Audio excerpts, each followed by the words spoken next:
So if you want to know that if your phone is listening to you, they are. Conspiracy theory. Now we're the conspiracy theorists.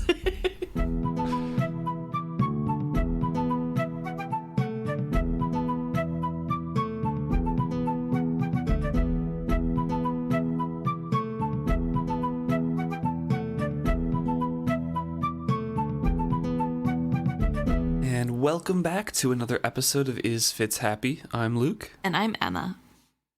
This week we're discussing Chapter 6 of Royal Assassin, Forged Ones. Dun dun dun. Oh yeah, it's starting to pick up now. It's all coming together. The intro to this one is talking about Queen Constance's sons, King-in-Waiting Chivalry and Verity. Pretty much discussing how Chivalry was the eldest by 2 years. On his 16th birthday, he became King-in-Waiting and was pretty much immediately sent out to resolve border conflicts and solidify the borders of the 6 duchies as they were created by Shrewd's father. Yes.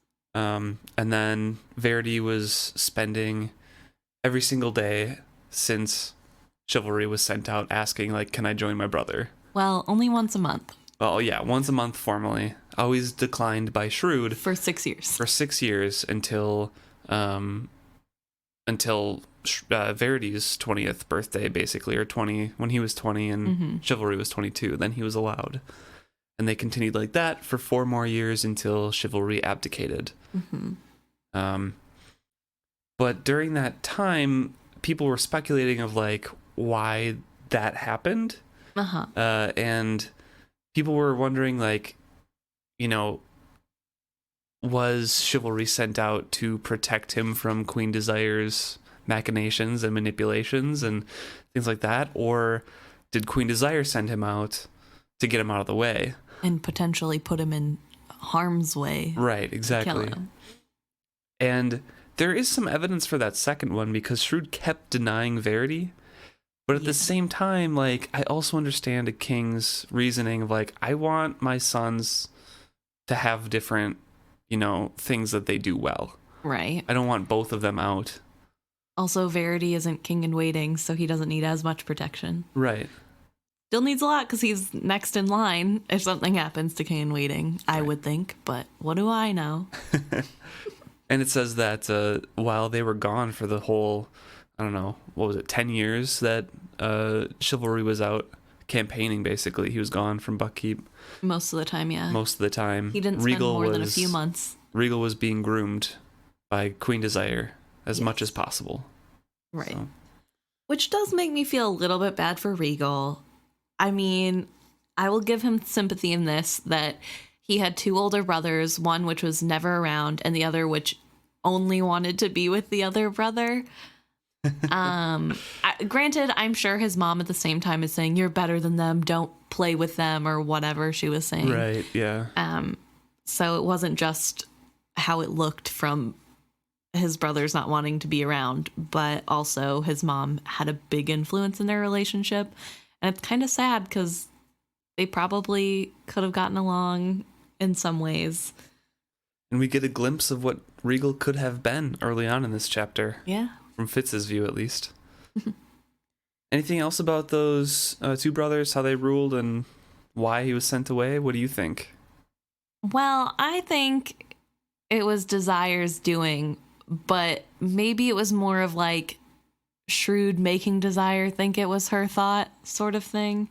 We do get a previous, like in one of the earlier chapters, saying that Shrewd did not like going around to the borders, and they pretty much just give the King-in-Waiting the duties that they don't want to do. Yeah, the duties that kings don't want to do. Well, maybe he didn't like going around to the borders because he thought if he was around more for Regal wouldn't turn out the way he did.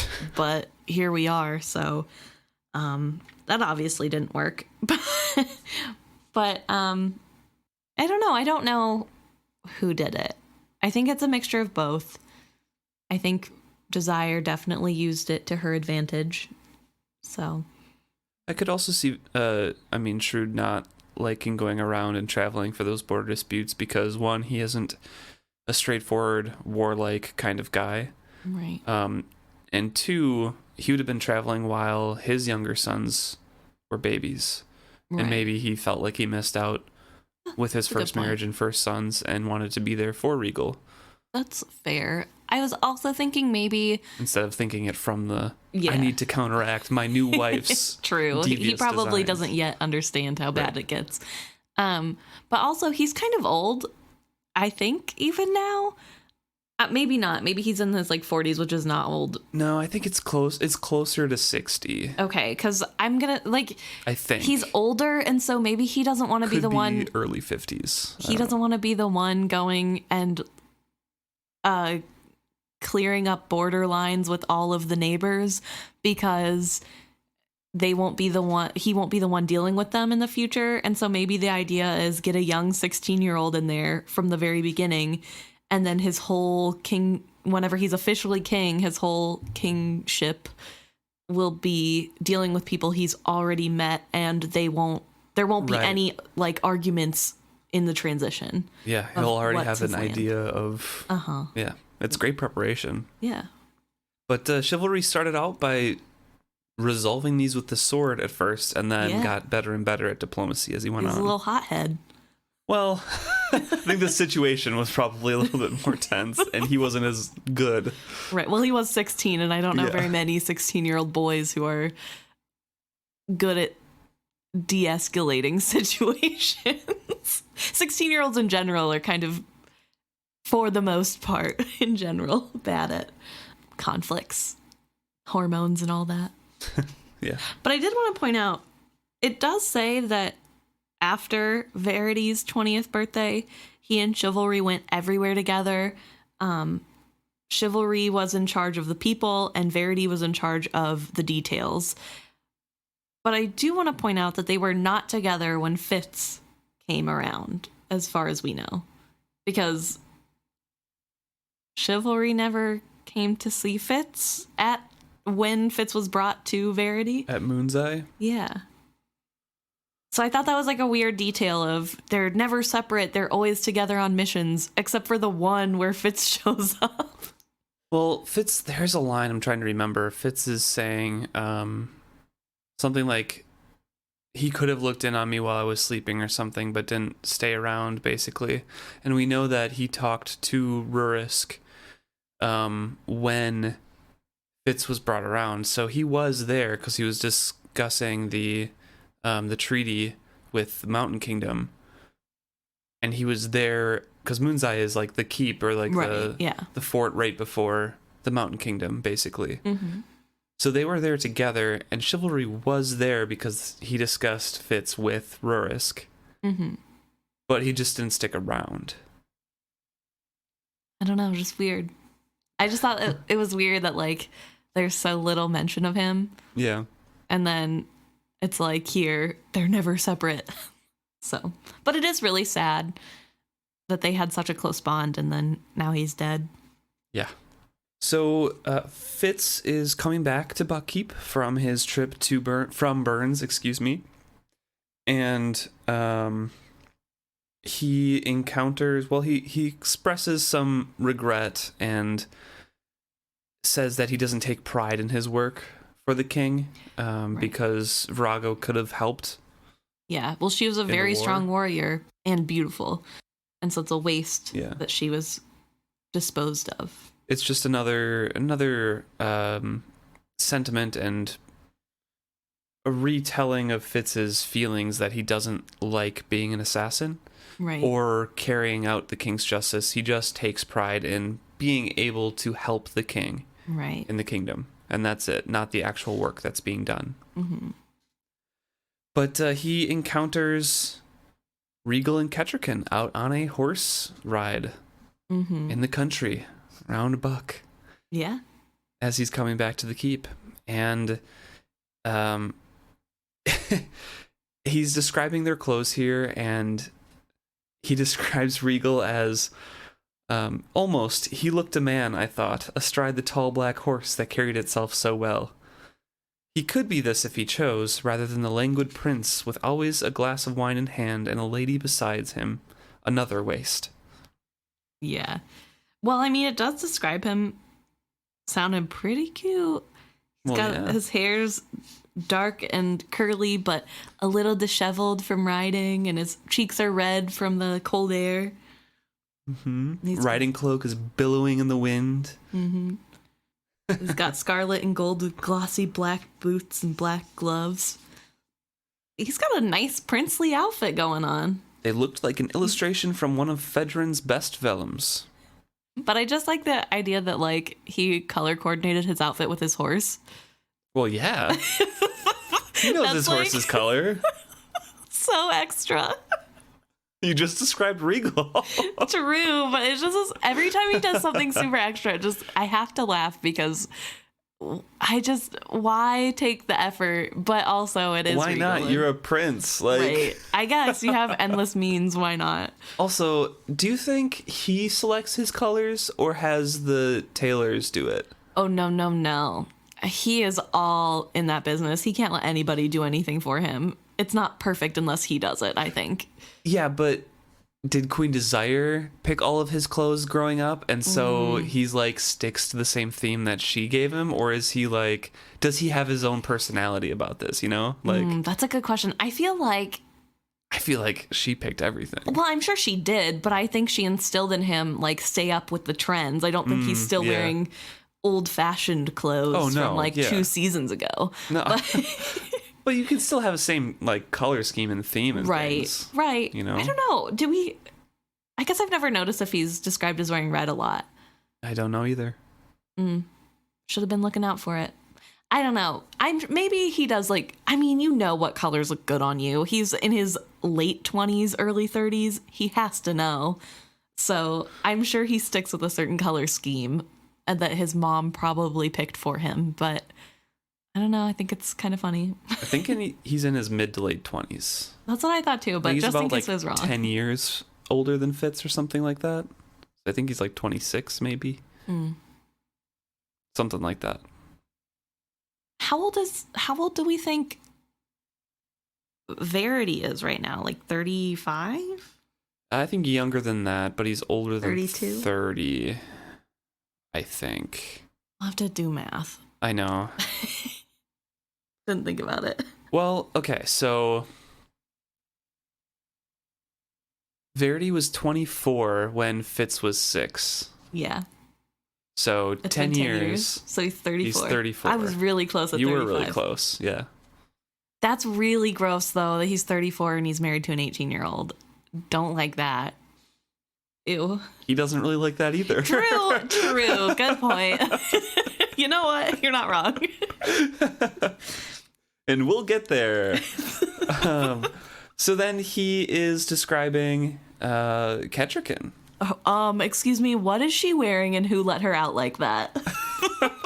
What do you mean? She's wearing loose crocus purple trousers. Yeah. That are the royal color. Adorned with intricate embroideries in rich colors, secured into her boot tops that come up almost to her knee. So these are very billowy purple pants with lots of colors embroidered. Yeah. It doesn't say what kind of designs. I'm assuming flowers, but it could be anything.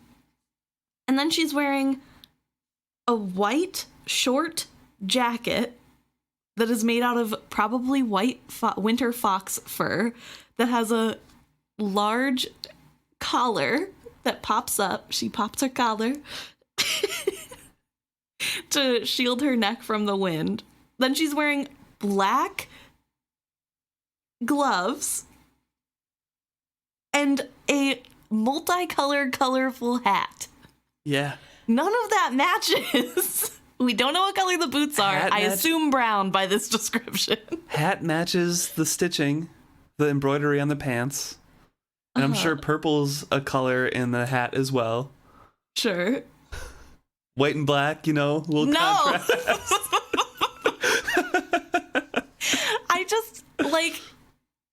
I don't understand. That is not fashionable to me. I cannot picture a way that's fashionable. I mean, maybe in the fashionable as in if you went to a runway, because you know how at runway shows people wear obnoxious clothing that nobody would really wear in real life, except for Jared Leto, I guess. Yeah. But there's not. it just doesn't, I don't know. The description is so wild in my mind's eye that I cannot believe anyone let her out. But also, who's going to tell her no? She's the queen, so... She also sat her horse high and forward in the mountain style, and it made Soft Step think she must prance instead of walk. Compared to the other women in their voluminous skirts and cloaks, she looked agile as a cat. She brought to mind an exotic warrior from a northern clime or an adventurer from some ancient tale. And this is where Fitz agrees with you, Emma. It set her apart from her ladies, not as a high-born and well-adorned woman shows her status among these less royal, but almost as a hawk would appear caged with the songbirds.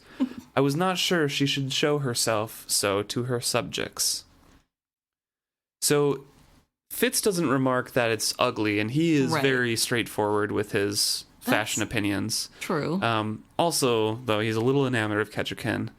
The point here of like she should not be dressing in her Mountain Kingdom clothes. She should be in buck clothes because that is his whole job right now, is to make her more comfortable and fit in with the royal court and make the court welcoming.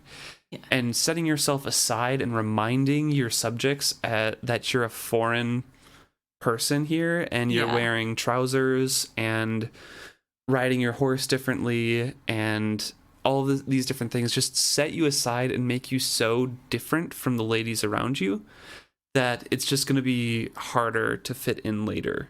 Yeah. Which I guess I just want her clothes to match. I don't care if they're... She can wear loose pants tucked into her knee-high boots all she wants.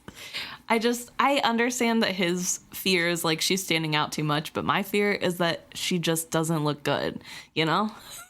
Maybe her talking to Regal's a good thing then. I mean, only in that way. But also she could bring her weird pants trend to the other ladies. I would love the ladies to wear pants while they ride horses. I feel like that'd be way easier. I've never tried side saddle riding, but like I assume it's not super comfortable. Although horse riding can be pretty uncomfortable if you're not used to it. So true. I don't know. I just all those colors together. Fitz slows down. Prince Regal nods icily at him and rides past, and Kettricken's horse keeps up with Regal's horse, so they just kind of all pass. Fitz isn't really given any other sort of greeting at that point, but he does note that Kettricken's face was extremely animated, and she looked very happy to be outside and to be with Regal and riding around. Mm-hmm. Yet I could not believe she would be so gullible as to trust him. Do you think he's mad she was smiling because he only smiles like that at... She only smiles like that at him, and now she's also smiling like that at Regal? No, I think he's upset because it's Regal, and Regal killed her older brother. True, that's a good point. And tried to kill him and Verity. Right. I don't think that jealousy is at the forefront. There might be a little bit in there, but it's definitely not his first thought, I would assume. And then he is unsaddling Sooty in the stables and talks to Byrrc about this and asks when it started, and apparently Regal started quote-unquote courting her a few days after Fitz left. Because Fitz has been gone for maybe a little over a week. Yeah. He was at Bearns for a week in Ripple Bay, but traveled to, I don't know how long that journey is. Maybe 2 weeks. I don't think it's as long as a week, or a week half total? A week. Yeah. I don't know. It could be. Like close to 2 weeks gone. It could be. I don't know. That's what I imagined, but I mean, obviously I could be wrong. It is still in the Buck Duchy, right? Or no, it's in Bearns, which is the furthest north. And they're more in the middle. So it could have been like a 3-day. Yeah, it could have been. I'm not really sure. I looked at the map last time, and it's like, it's just very north. You got to remember they're listening and they can't see you showing. Use your eyes, you guys. I don't know why you don't understand where I'm pointing. Anyway, Byrrc says that Regal, started courting her a few days after Fitz left, and that he had brought her down to the stables and said, that Beric is so good at his job and he's great and everything, and he should teach Kettricken how to ride like the lowland people and Buckkeep and all these sort of things. It's a shame that the queen was spending all her days shut up in the keep and just really playing to her vulnerability. Yep. At this time. And then when they actually started riding, he claimed he had allowed her to persuade him to teach her to ride, as we wrote in Buckkeep. Mm-hmm. And Beric is trying to defend his actions, like, what am I supposed to do? Of course I saddled their horses, and Fitz is like, no, I'm not blaming you. It's just sucks. He points out that even if I weren't loyal to weren't a loyal kingsman to Regal, extend that to Regal, the queen in waiting is here waiting for a horse. Exactly. But Fitz doesn't care about that. He just wonders what the real intent is and why Kettricken suffers him. Right. What do you think it is? Do you agree with Beric that it's just trying to wriggle his way back into favor with her? So, this is going to sound kind of mean, but Regal's pretty dumb. And I think Regal thinks, I'll go back to the plan Galen set out for me to woo Kettricken, kill my brother, take his wife.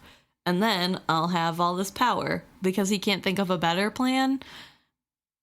So I feel like he's just kind of falling back on the plan he had before to gain power.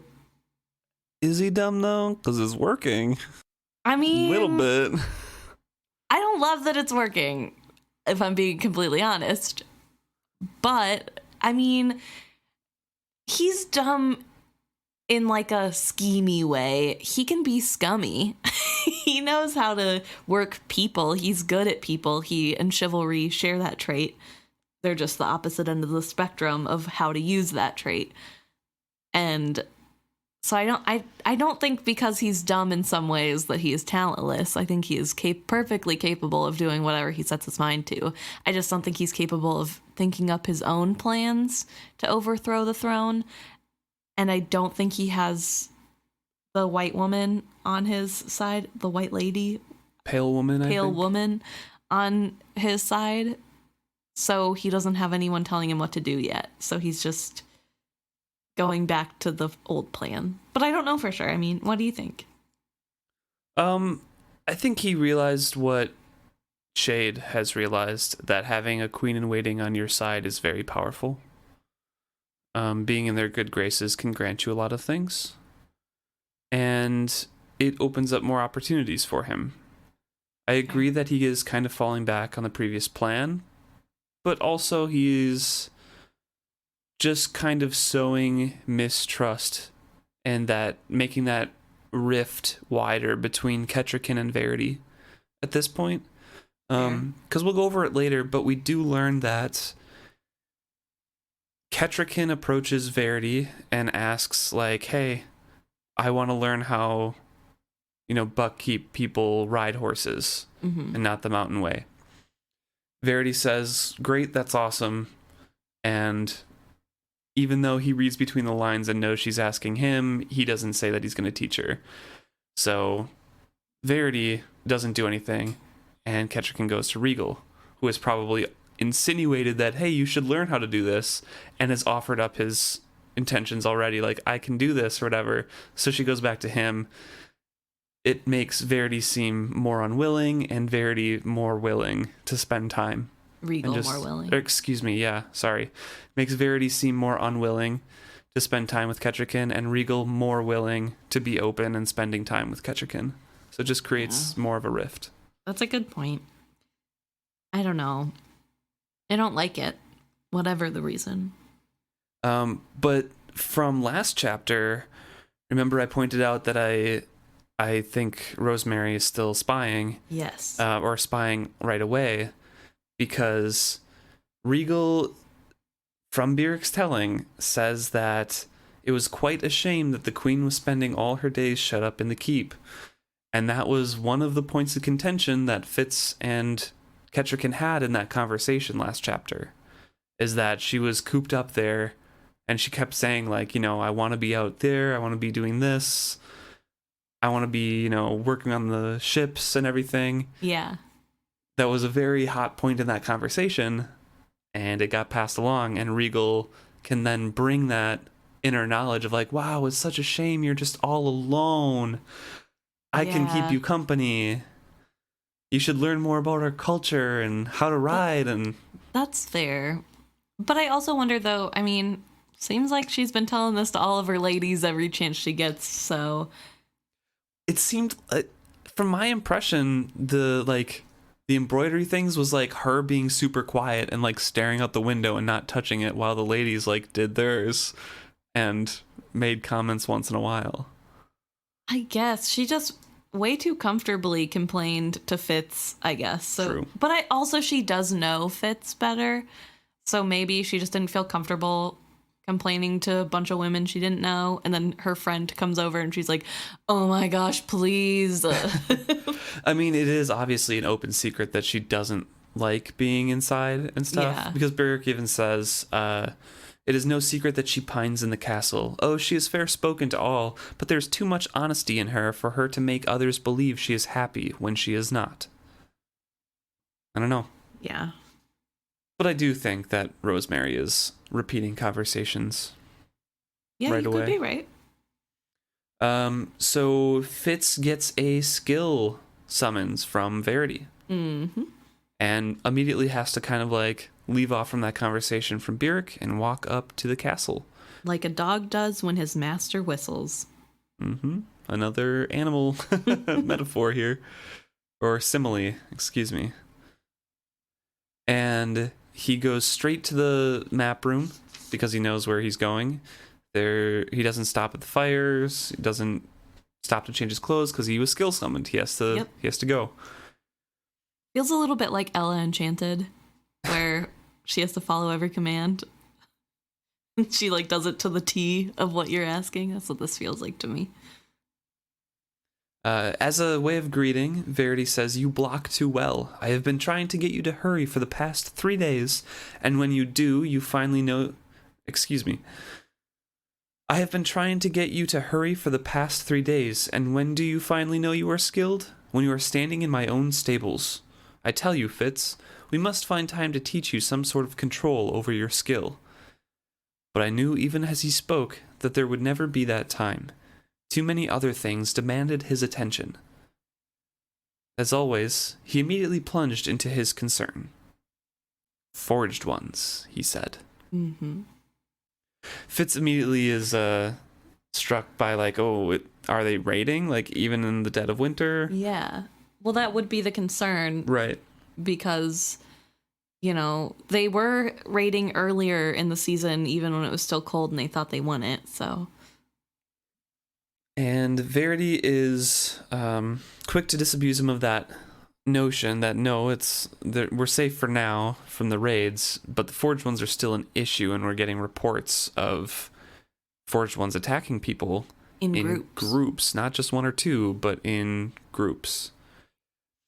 And Fitz very quickly thinks that's not possible. Right. Which, with his experience, it is not.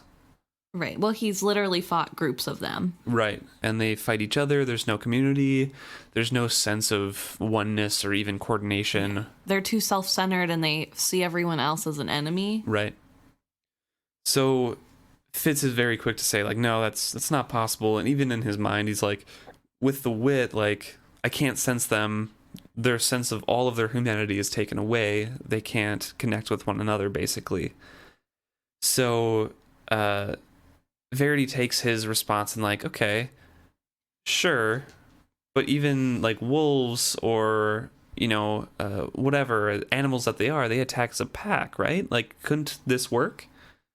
Right. And Fitz is like, no, they still feed their young or work together as a group and feed each other. Mm-hmm. It's not even like the fish that attack whales have some sort of humanity like quality to them, that they can form a group that cares about others' needs. Yeah.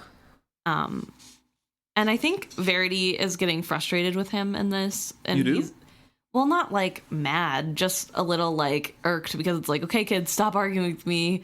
I'm right. And then when Fitz finally says, well, when I fought them, the only way I got out was dropping a cloak, and then they all fought each other for the cloak because that's what they wanted. And I think then Verity's like, oh, like, that's right. You killed forged ones. I forgot. Thank you for your service. But I think you're wrong still. Because I mean, he's being respectful, but I think this is like him being like, okay, Fitz, catch up. It is real. And Fitz is like, no, I don't believe you. So I don't know. I didn't get that impression at all from this, actually.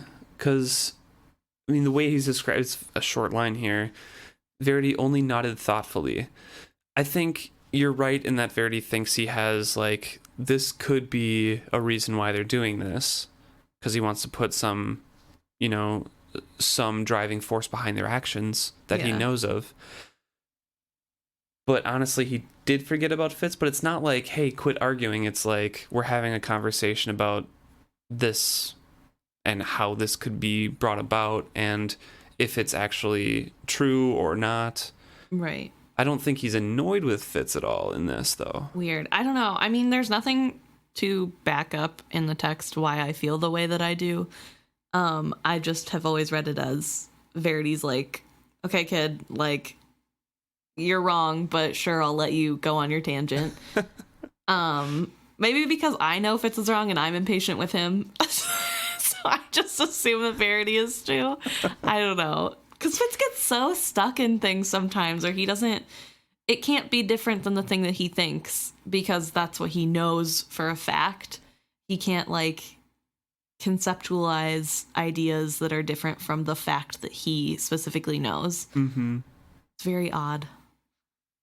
But so I don't know why I read it that way, but apparently he is not upset with Fitz at all. He's just having a casual conversation. Yeah, I didn't think so.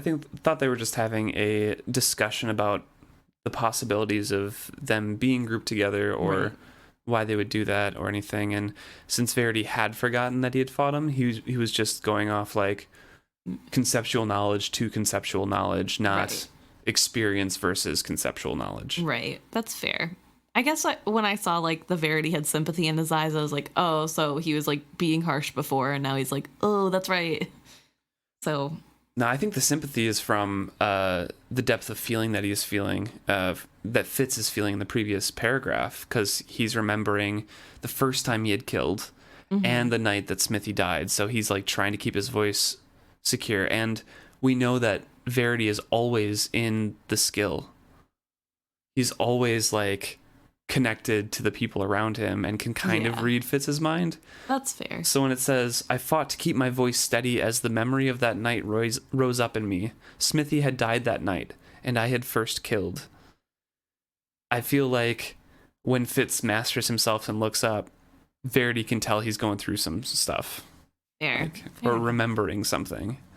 Yeah. Even if it's just like, oh, he has bad memories associated with, you know, him fighting personally forged ones. Like, right. That's fair, I guess. That makes more sense. And it's back. Well, it could. Verity could be super annoyed with him. Who knows? I just see Verity as very flippant with Fitz 90% of the time. So that's a really weird interpretation. I don't know. That's just how I picture their relationship. I don't know. It's really different from me. That's interesting. Well, we're all different people, you know. I guess.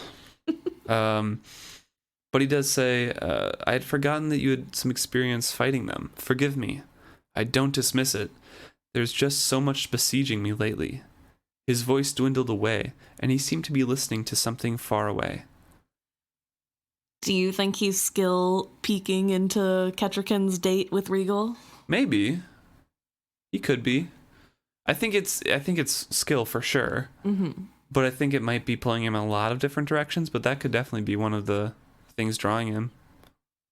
I mean, I don't know. Good headcanon.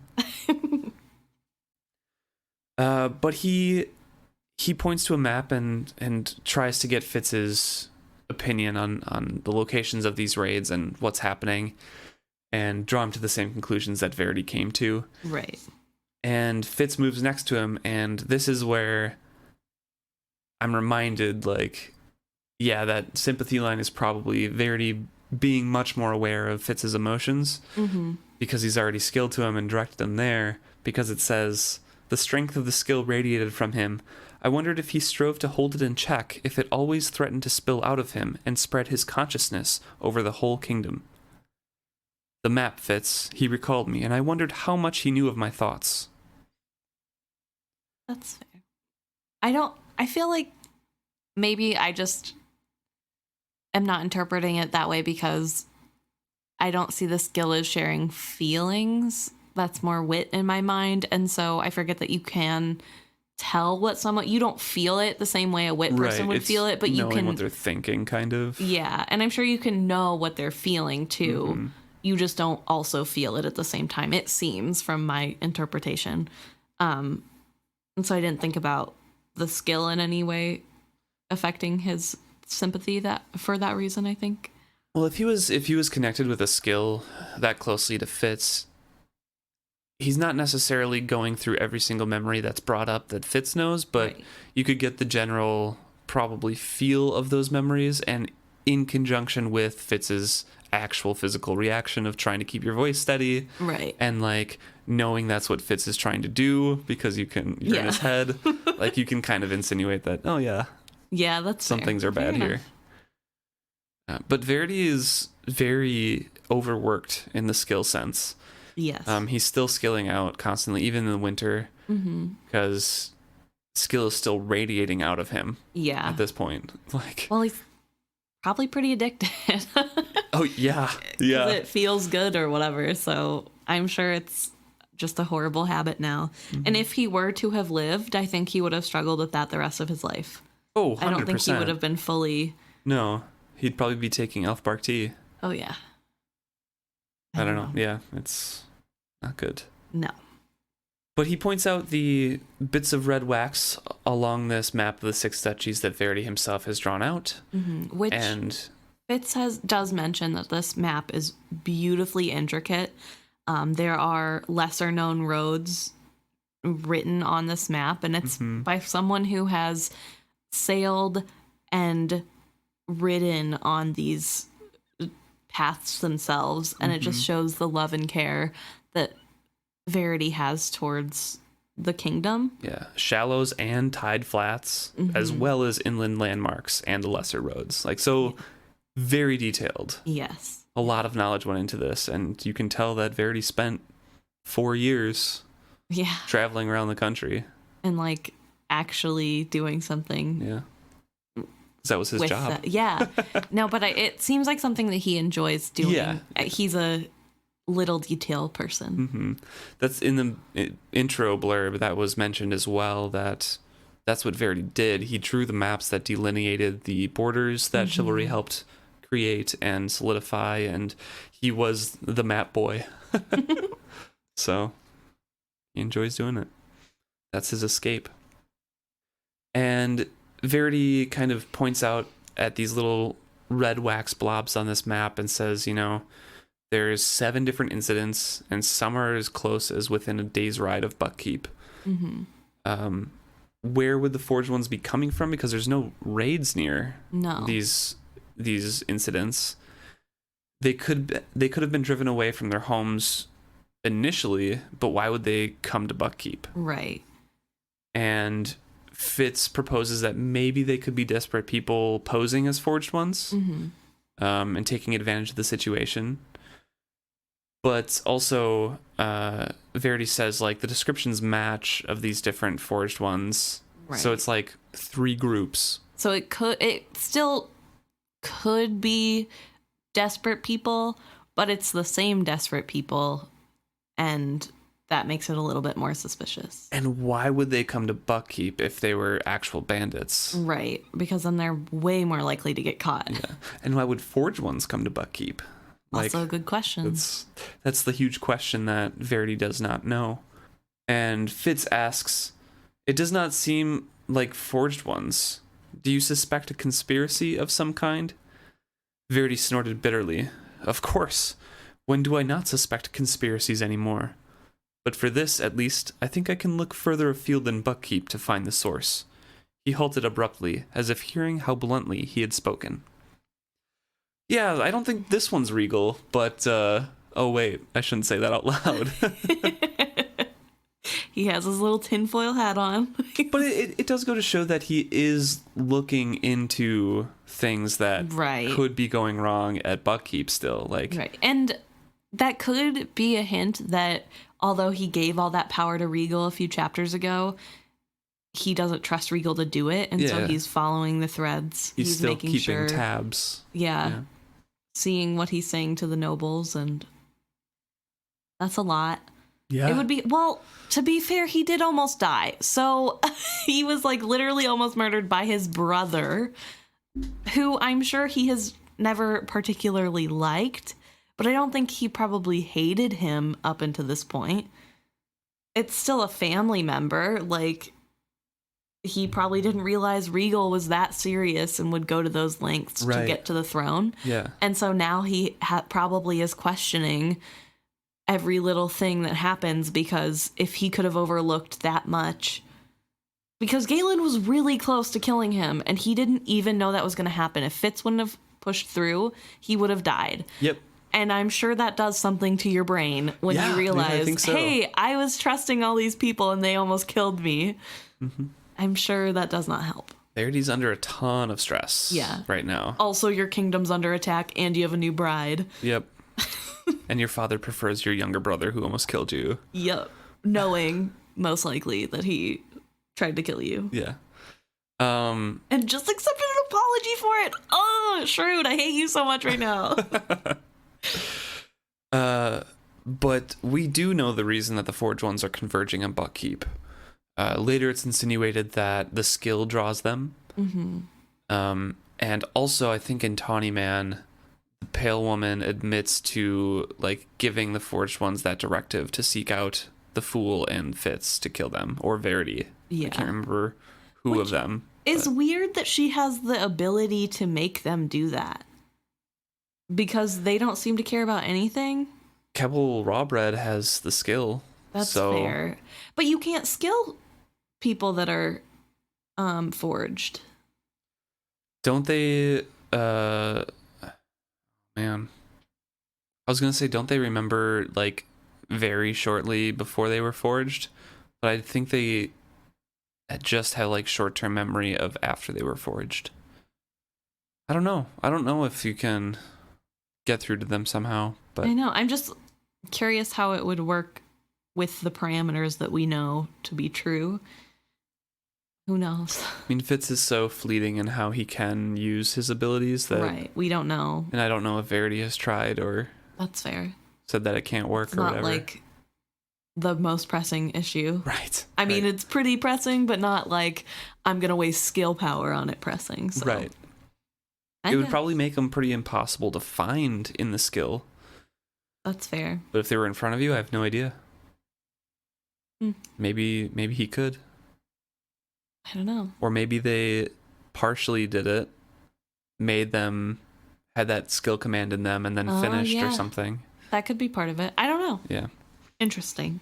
But we do know that the skill does draw them in, so Verity's consistent use as well is bringing them closer to Buckkeep, as well as the coterie, even though Verity probably makes up for as much strength as they have combined. Yeah. Because he's the strongest Farseer that they have. Yeah. And Verity asks Fitz to look into it and find out why quietly, and then take care of it quietly. Which Fitz doesn't understand. He does. Well, he doesn't. He thinks that it would be better to tell the people so that they can get more information. The quiet part. I thought you meant like he doesn't understand the take care of part. No. He gets it. Yeah. He's been an assassin for like, what, 5 years now? 8, 10? I don't know. Almost 10. Well, 8 years. About. Yeah, he's asking, like, why can't we just, like, talk to the townsfolk? Like, they will know more. People will talk to me if I'm asking about these bandits, because they'll want to know, or want to know something's being done, basically. Ooh. Verity doesn't want those rumors to be spread about. Right. Which is really, the reasoning is so sad to me.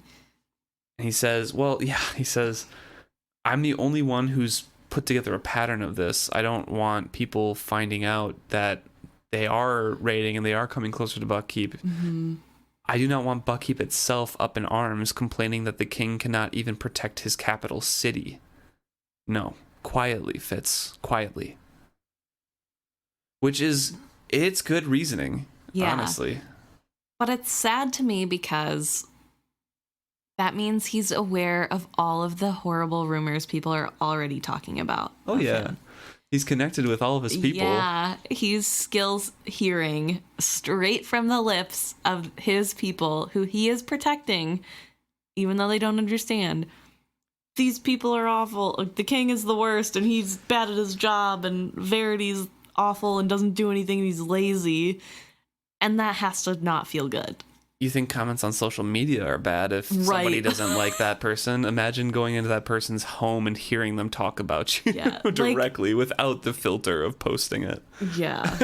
Because at least if somebody posts it, you can be like, oh, maybe they're just being extra mean or whatever. Yeah. But when it's straight from their own mouth when they don't know that you're around, oof, way worse. Fitz does understand what taking care of it and looking into it quietly means. He's killed Forged Ones in the past, and he is going to spend a few days now and ride around and take care of that for Verity as well. He talks a little bit about how killing Forged Ones is easier for him because it feels like he is putting a lost soul to rest or helping a family lay down their anguish, basically. Yes. And then he says, I hoped I would not become too adept at lying to myself. It was a luxury an assassin could not afford. Which is so sad that he always has to justify his kills, but also we know that he does become adept at lying to himself, and that is basically how he lives his whole life, is just justifying every kill with, well, it has to be done for XYZ reason. And it's like sad funny that his younger self is like, boy, better not get into a habit of doing this. And then he does. I also want to point out the last couple sentences of what you were reading. Jade had warned me that I must always remember what I truly was. Not an angel of mercy, but a killer who worked for the good of the king, or the king in waiting.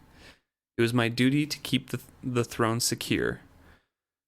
Which, yes, he lies to himself about those to make him feel better about killing the Forged Ones, but he knows he should not, and he tries to keep it straight in his mind. Like, temporarily I can say, like, yeah, I'm fine in the act, but he has to understand, at least he's telling himself, he has to know that I am straight up killing people for the good of the kingdom because I am told to. I can't delude myself into thinking that what I'm doing is a mercy.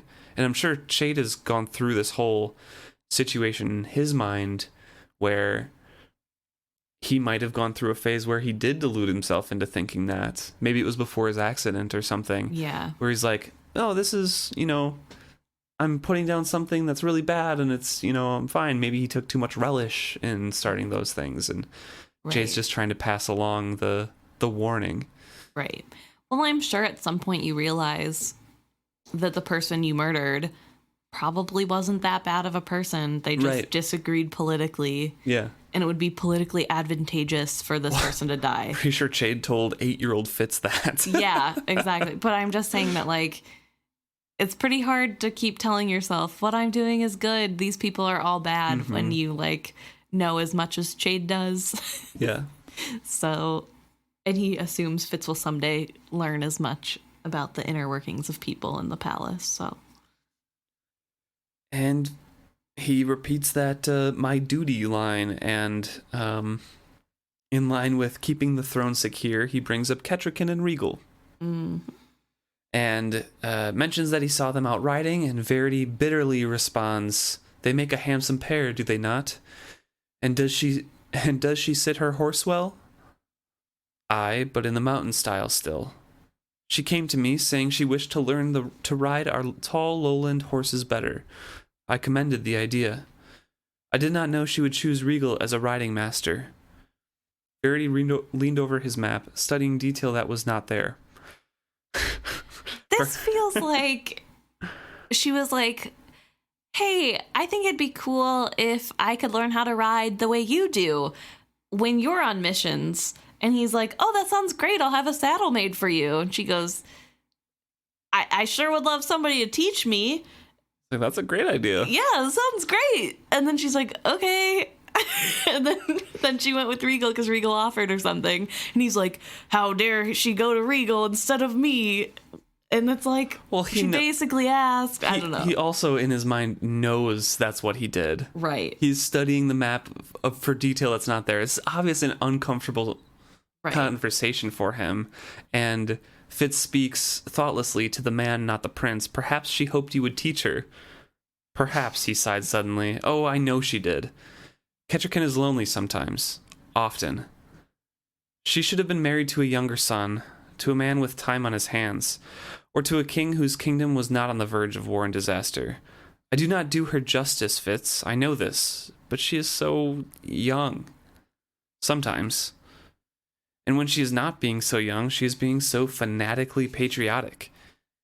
She burns to sacrifice herself for the 6 duchies. Always I have to hold her back and to tell her that is not what the 6 duchies need. She's like a gadfly. There is no place in her for me, Fitz. Either she wants to be romped like a child, or she is quizzing me on the very details of some crisis I am trying to set aside for a few moments." So Verity knows that she was asking to be taught. Yeah. But at the same time, like, he's trying to take a break from his other, like, thousands of duties. Right. And this feels like babysitting. Yeah. And he doesn't appreciate that, but knows that it's not fair to her either. So it's like literally a rock and a hard place. Well, I'm sure he thought if he didn't offer, she would just get help from like Fitz or from some other person. Beric, and then, like, anyone. And then Regal is the one helping her, and he's like, "Come on!" Like, right. I turn around for 1 second, Regal's already up to something else. So I'm sure he didn't expect the Regal jab, and maybe she did choose Regal to kind of like make him jealous in some way. Maybe that's what it started out as. That would be a really terrible thing to do, but it could She's 18. She is 18, yeah. She's 18 and her husband is ignoring her, so. Which is very true, that she is so young and she is not fully innocent in this situation either. Right. She came to the kingdom knowing that there would be cultural differences, but also knowing that the kingdom was at war. Mm-hmm. And while she is so like eager to do things, and I commend her for that eagerness, she does not have the restraint needed in a leader yet. Right. She, like Verity mentions, she's so fanatically patriotic that it's like ridiculous that she wants to sacrifice herself for the kingdom for something. Yeah. Which she was taught to do and like learned how to do early. But that's so ridiculous in this culture, in this situation right now, that like she just needs to learn that restraint of when to lead and when to sacrifice in the 6 duchies. Yeah. I feel it's just like clashing. Yeah, they just have very different personalities, and not in the good kind of way. They would definitely be good together, like Jade says, if they were given time. If it wasn't a war, yeah. Right. And 100% they'd be really well together. I feel bad. It feels like he could be putting more effort into placating her, even if it was to give her some dumb duty that, like, isn't that important, but, like, here, this would help, and this can be your sacrifice, but he isn't giving her any duties. Instead, he's just getting mad because she's bringing up stuff he doesn't want to talk about. He could also ask her advice on something that isn't as important if he's worried about her immaturity, make her feel involved, but instead he like ignores her, and it just is not good. It's not healthy. They should go to couples counseling. I thought suddenly of chivalry's single-minded pursuit of the frivolous patience, and caught a glimpse of his motives. A woman who was an escape for him. Who would Verity have chosen had he been allowed to choose for himself? Probably someone older, a placid woman possessed of inner self-worth and peace. I grow so tired, Verity said softly. He poured himself some more mulled wine and stepped to the hearth to sip at it. Do you know what I wish? It wasn't really a question. I didn't even bother to reply. I wish your father were alive and king in waiting, and I his right-hand man still. He would be telling me what tasks I must tackle, and I would be doing as he asked. I would be at peace with myself. No matter how hard my work, I would be sure he knew best. Do you know how easy it is, Fitz, to follow a man you believe in? He looked up at last to meet my eyes. My prince, I said quietly, I believe I do. For a moment Verity was very still. Then, he said. He held my eyes with his, and I did not need the warmth of his skilling to feel the gratitude he sent me. He stepped away from the hearth, drew himself up straighter. My king-in-waiting stood before me once more. He dismissed me with a tiny motion, and I went. As I climbed the stairs to my room, for the first time in my life, I wondered if I should not be grateful to have been born a bastard. This ending part, the last couple pages, honestly, make me really feel for Verity's situation in life. And while I love Kettricken, it's at the same time, like, it's not fair to Verity to put it all on him to say, here, welcome to the life, I'll accept you with open arms and stuff, because Verity didn't choose any of what he was given, and he wants an escape from that life, and Kettricken is just bringing him back into that life when he can get away. So I understand his side of it, of like, right, I can't spend much time with her because she's just going to quiz me on the things that I just wanted to leave from. Yeah. But also, like, Kettricken is alone and needs that somebody there. Yeah. It's just not fair to both of them. And right. I understand the feeling of just wanting to follow orders as well. Right. Like, I've been there in my life where I'm just like, someone else tell me what to do and I will do it to the best of my ability. Even if it's the most difficult task you can give me, just make me believe that this is the right thing for me to be doing right now, and I will do it. That's fair. Taking the lead on something and making those decisions is hard. It is, yeah. I wonder if there's a little bit of, I don't know that jealousy is quite the right word I'm looking for, but a type of jealousy that Verity has when he looks at how ready to do something Kettricken is, because all she has to do is follow an order. Like, he could give her something to do, yeah, and he has to be the one that tells her what to do and that tells everybody else what to do, but nobody gets to tell him what to do.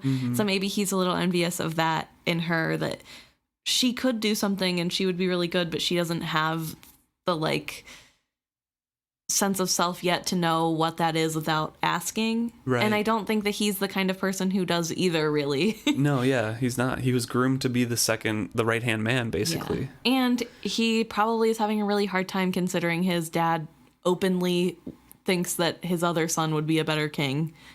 Yeah. And has all of these people that he can skill here talking about how horrible of a king he is and comparing him to both of his brothers. And he's been compared to his brothers his whole life. It would be really hard. It would be really hard to be a leader. And I think that's what's so touching about this scene and about Fitz's answer, because it's so sincere. Fitz isn't doing this to get on Verity's good side. No, it's literally what he believes. Yeah, he's like, yeah, I know exactly how you feel because that's how I feel about you. And I think that's probably one of the few times in Verity's kingship that someone full-heartedly believes in him and would lose their life for him so openly. Every single time we see it, it's like a revelation to Verity, and it happens 2 or 3 times with Fitz, and that's it. That's all we see. Yeah. I completely agree with you. It's so rare for Verity to get that. Yeah. Well, there's got to be a lot of self-doubt. I think some people are more adept at being leaders than others. I think there are just traits that people innately have. Yeah. That's not saying that, people who don't have those traits can't be good leaders, but I think it's just harder for them. And it would probably be really hard if you're not really a people person, which Verity doesn't seem to be. He's friendly enough, and he gets along with soldiers when there's not decorum that he has to know. But he's definitely an introvert, though. Yeah, he doesn't... He needs that time alone to draw his maps. Yeah. And he needs time to not think about work. And right now, his wife is just work. Right. And that would be really hard. That would be really hard. For both of them. I feel sorry for both of them. I think both of them are not innocent, but they both have the short end of the stick. Yeah, me using the word innocent, I guess, isn't great because there's not like an actual crime going on. It's just like where they are in their lives. And it could be a good matching, but like the whole circumstances are just messed up to the point where they can't grow closer together without a stopping to the war and giving Verity like a month off of doing nothing. Well, if there wasn't a war going on, Kettricken wouldn't probably wouldn't feel as strongly that she needed to sacrifice herself. Right, yeah. And so she probably would cool it a little bit on the whole idea of sacrifice and I need to die for this country sort of talk. Which is nice, and it's good to be patriotic, but there's a point at which it becomes unhelpful. And she doesn't have the time to learn what that line is. Yeah. It's an extremely touching last scene. I absolutely love how Robin Hobb separates Verity into 2 characters. Yeah. King in Waiting, Verity, and eventually King, Verity, and Verity the man, and how Fitz distinguishes those 2 in his head as well. Because I'm sure there is a breaking down of barriers eventually, like what you're talking about, and then you can just see that passiveness like reassert over your face or whatever, and just say, okay, you have your duties, you're dismissed, and like you can see that self-confidence, or at least the facade of it, return to the man that you just dedicated your life to. I don't know. Right. Well, I do wonder how much of it is a facade of, oh crap, this kid really looks up to me and I have to stop moping so I'm not a bad influence on him. Probably half that, but also like that would be a huge boost in self-confidence. Your little 14-year-old nephew just like, you're so cool. I guess he's 16, right? Ish. 15, 16, yeah. But like, you're so cool. I love you so much. And he's like, oh, thanks. Well, you just got done talking about your older brother who you wish with all of your heart would be alive so you could follow and believe in him because you know your older brother would do the best thing possible. Right. And you would just got done saying like, if only I could follow him, I would know that my life and my work was worth it because he was telling me what to do. Do you know what that feels like? And Fitz says the same thing to Verity with the same depth of feeling, and Verity's still connected to him. Right. So he knows it's that same depth. And he can just take that emotion that he feels towards chivalry and be like, wow. Yeah. Someone thinks that about me. Like, yeah, but also I'm about to cry thinking about this, but like Chivalry's face just told him that he believes in him and that he can rule and that like he believes in his ability. Like, that's gonna make me cry. It's a really touching chapter. And one of our shortest in forever, maybe the shortest we've done. Yeah. Although I don't know how short it's gonna be after all the extra talking we did. Yeah, well, that's fine. That's part of it. Yeah. Fitz is kind of happy at least more grateful. Yeah. Reflecting on himself of like, maybe I should be more grateful that I'm just a bastard. I don't have to shoulder all of this weight, all of these decisions. Yeah.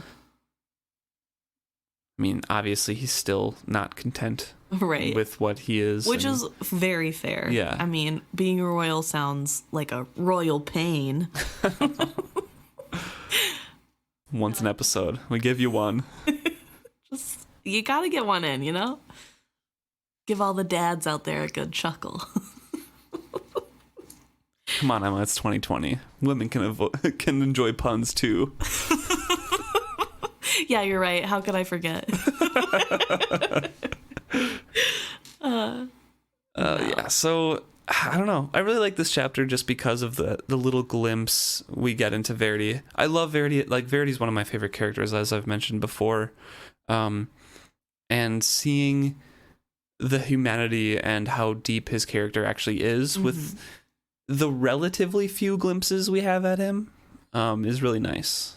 And I love chapters that feature him and Fitz talking. Yeah. I think he's just a really good guy. It makes me sad that he's so passive and that he isn't more of a leader, because I think that more so stems partially from his personality, but partially because he's basically been looked down on his whole life. He hasn't been given the opportunity to grow those talents. And when he is given the opportunity, he has to skill like 20 hours a day. Yeah. Yeah. So I feel bad for him. I like Verity a lot too. I think I do compare him a lot to what I know of chivalry, and that's probably not great. He would not appreciate that, but he would understand it. Yeah, he'd be like, me too. So, but yeah, I think I agree that Fitz is probably content this chapter, although a little salty about Regal and Kettricken. We'll have to see how that resolves. Who knows?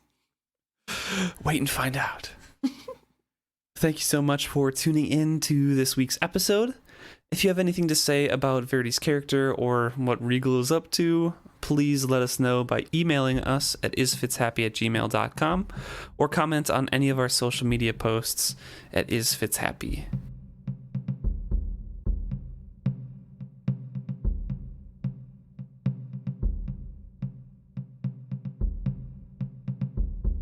Okay, so now we're going to talk about what you guys have been talking to us about. So we'll start off with Facebook. Irene left us a comment on part 2 of chapter 5, or chapter 4, sorry. Yep, the second part of our two-parters. Yes. Felt like chapter 5 because it was after the first chapter 4, but yeah. And she let us know that she is slowly becoming a Molly fan. Well, I wouldn't say fan, but she's understanding the Molly Fitz relationship more. Yeah. Irene says it seems that Fitz likes Molly because she represents the only semblance of normal life he has ever known, which I do agree with. It's not necessarily positive about their relationship. Yeah, Irene says because of that, they don't think that the Fitz and Molly relationship is a good match at all. So they're really not a fan of that. No. Just starting to understand her a little bit more from a different perspective of getting older and rereading and listening to you being a proponent for that relationship and everything. I just think Molly gets too bad of a rap. I think that people are too hard on her because we're in Fitz's head, and Fitz is a young man who can't understand what he's doing wrong and isn't very good at putting himself in other people's shoes if it's not the way he thinks of things. And so I just like to bring it back around to how the other people might be actually feeling and not how Fitz thinks they're feeling, which is normally wrong. So I'm glad I can get a partial Molly fan. But yeah, Fitz definitely latches on to the only semblance of, quote, normal life he has ever known because of like, I was just new boy with you in that whole conversation. Yeah. But I think that's only fair to attribute for this book, like the remainder of this book and the next book, because when he gets partially forged, when he puts his bad memories of Molly and his mom and everything into Girl on a Dragon, he kind of suspends his emotional maturity about this. Right. So I feel like for this trilogy, yes, that is definitely true. He isn't allowed to grow past that because he is young. But once he does that for the next, 10 years or whatever, he is never able to mature past that because his mindset is still stuck where he was there. He doesn't have the bad parts of that relationship to be able to learn from, to move on, to grow as a person. Right. Yeah. So when it all comes back around and he gets those memories back, he instantly, like a young boy, thinks that he could go back to Molly and be like, hey, it's just you and me, right? And not realize that, yeah, she has a family. She is rooted down here and where she was. It's been a decade or two, Fitz. Right. So it's always been a weird relationship. But once I understood that, like, I understood where his mindset was coming from in the relationship, which isn't fair to her fully. And she will never understand that part. But I mean, I do think that they are a good match for the time, but not a good match overall. Just because... That's a fair take. Because just not as compatible as they could be, because Fitz wants other people in his life, like a wit companion, and Molly is like, you have to dedicate yourself to making our family work. Yeah. Yeah, I definitely think Molly in some ways holds him back, especially in their later relationship. I think that it's not necessarily all of her fault because Fitz never fully comes clean about his whole life to her. I think Fitz does seek out that comfort of normal life because she's the one person who he's not a killer to in his life. Yeah. And he gets to just be some version of new boy, even if that new boy is a little bit of a liar. And she accepts him, but she's not accepting all of him, which I've never truly loved about their relationship, is that she doesn't get the opportunity. Because I truly believe that if Molly were given the opportunity, she would accept all of him. I think Fitz has too many biases into how he thinks she would react that he doesn't give her the chance to be a better match to him, and I think that's a shortcoming on his side. I don't blame Molly for not knowing everything about Fitz. Yeah, no, he puts too much into the idea of her. Yes. And that separate life. And he is too into making that facade more real in the later series. He is fine being Tom Badgerlock and playing that part and really just ignoring other duties because of that the other duties make him realize that he's not really Tom Badgerlock. And I think that that's a negative of their relationship. Yeah. I can admit that they're not perfect and that there are downsides, but I still think that it's good that Fitz has someone in his life who accepts him, even if it's just a partial acceptance. Yeah, I do too. I mean, that's what Fitz always yearned for. Right. He wants to ignore and forget the other side of his life that he doesn't tell Molly. He wants to just be New Boy or Tom Badgerlock. I don't know. He just erases the bad parts. And you can't do that with people that you love because then it won't be a full love. Thank you so much, Irene, for commenting about that. Hopefully I'll get you to my side soon. Hopefully more conversations will, with a lot of her parts coming up, with Molly's parts coming up, we'll be able to talk about that more. Episode 32 had a comment from Laura talking about how Fitz and how his need, we were talking about bonding with Night Eyes and how he would not bond ever or whatever.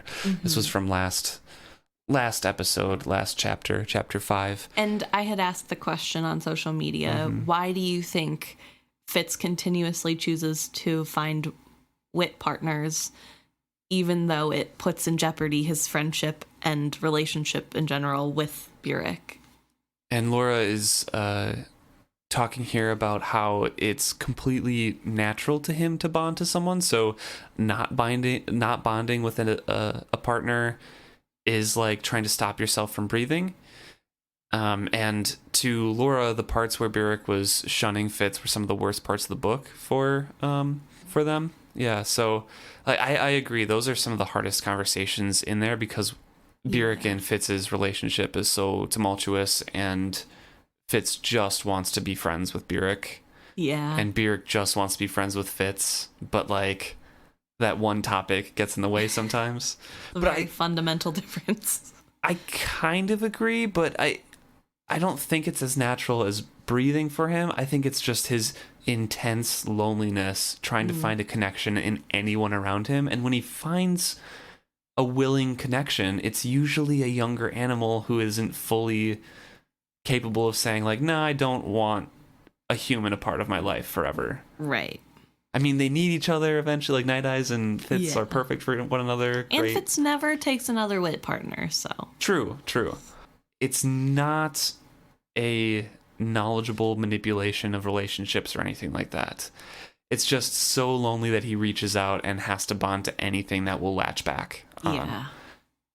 He needs full acceptance, like the Molly conversation. Yeah. He needs full acceptance, and the only things willing to give him full acceptance are animals that he bonds with, and I think that's worth. Everyone just needs a good dose of therapy. For honestly. real, I think everybody would do well with a few sessions at least. Regal maybe Fitz, forever. Burek, Fitz, Verity, Kettricken, get Chade in there for a while. He's been cooped up for a while. He really needs help. He has been alone for too long, and that is not good for you. I think Burek needs a lot of help too. He drinks through a lot of his problems. Yeah, also not healthy coping mechanisms. I think Molly is the most put together for as much as she's endured, but I am sure she probably has some severe PTSD as well. Oh yeah, for sure. Almost dying in a raid. Mm-hmm. Not great. Also from her childhood. So also yes. Anyways, there's these series are man, they are very miserable to read if you just like categorize them by what did this character go through? What did this character go through? If you're thinking overall plot and like the whole story woven together, awesome, amazing, great. Don't think of the individual characters because that will put you in a depressing mood. So, thank you, Laura. And we're going way back to episode 23 now. So for episode 23, we got a comment from Carrie. And they let us know that they love the theory that Fitz uses Nosy to aid Verity through the skill-wit combo magic. Yeah, and remember this is during the wedding chapter in the first book when Fitz is drowning. Fitz is drowning, Nosy drags him out, and then uses his dying strength to give Fitz more strength to skill out to Verity. Possibly. We don't know for sure. That's our theory. But that is our running theory. Well, that's Emma's theory that I ascribe to because it's the language matches up. Yeah. But yeah, so we got another person agreeing. Woo, thanks, Carrie. And Carrie says that it's too bad that Fitz never sees how special he is, which is incredibly true. He always sees it as a kind of curse and like a marking on him later on when the coterie can find him like, oh, I smell that dog magic on you kind of thing. Like the mingling of the wit and the skill is so unique that it's really interesting. And I want to I pretty much say this at least every other week. I want to know more about how that evolves with Dutiful because he has the skill and the wit. Right. And I want to see like, yeah, nobody ever mentions. Did he keep that? Well, they're always talking about like keeping it completely separate from one another and learning them separately, because Webb taught him for a little bit, and they got the actual skill scrolls. So Chade was teaching him. I just want to see like in the future if that continues to be separate, or if they like if Fitz is unique like that, and it's so intertwined because of the way that Night Eyes is so intertwined in his head and is able to bridge those gaps. I don't know. But I do think he has a little bit of the Farseer blues and self-esteem issues. The Farseer blues, true. It seems as though favorite band. A good jazz cover band. I think that Farseers in general seem to have a very low opinion of themselves. Except for Regal. He seemed to have skipped that gene. But and desire. Although maybe he, like, in his own private time is like, you could have been more evil out there. What are you doing? You're going soft. So maybe he has his own struggles with, you know, self-doubt or self-love. I don't know. Self-love, sure. I'm sure he's always been, I don't know. Sometimes people who are very boisterous and seem very self-confident are very hurt on the inside. True. This whole ending part here is just a PSA to talk through your feelings. Get help. Reach out. It's okay to get help. Yeah. Everyone could use a little bit of therapy, I think. So. Yeah. Gotta make your brain healthy. Thanks so much for tuning in and listening to us ramble about different things. Looking forward to seeing you guys next week. Yeah. And also thank you for reaching out. And also, quick shout out to Sue. I love the fact that you call your son a good pup. That makes me so happy. It's kind of a bad habit, but it's like the greatest habit ever because we just call any dog that we see a good pup now. Yeah. All right, thanks so much, everyone. See you next week.